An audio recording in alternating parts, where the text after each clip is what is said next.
Hey guys, Austin Cook here with Rock Solid Horsemanship. I want to talk about bridling a horse and the way I like to do it.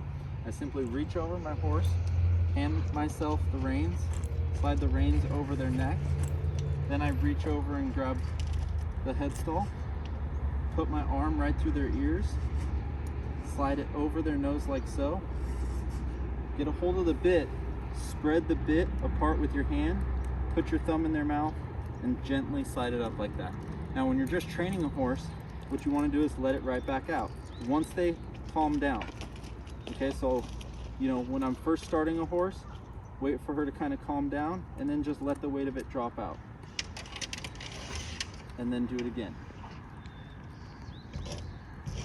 Okay, then I tuck the right ear in first, then the left ear, reach up underneath like that, if it has a throat latch, and you're ready to go.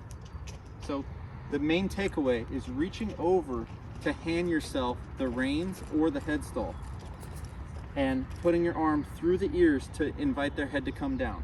You don't ever want to get your bit on your horse up here.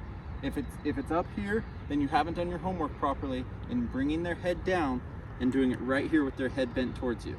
So do your homework with your headstall, or excuse me, with your halter and lead rope, and getting their nose bumping down and getting them to give to that pressure, and then work your way up to being able to pet them right here aggressively with your fingertips and they bring their head down.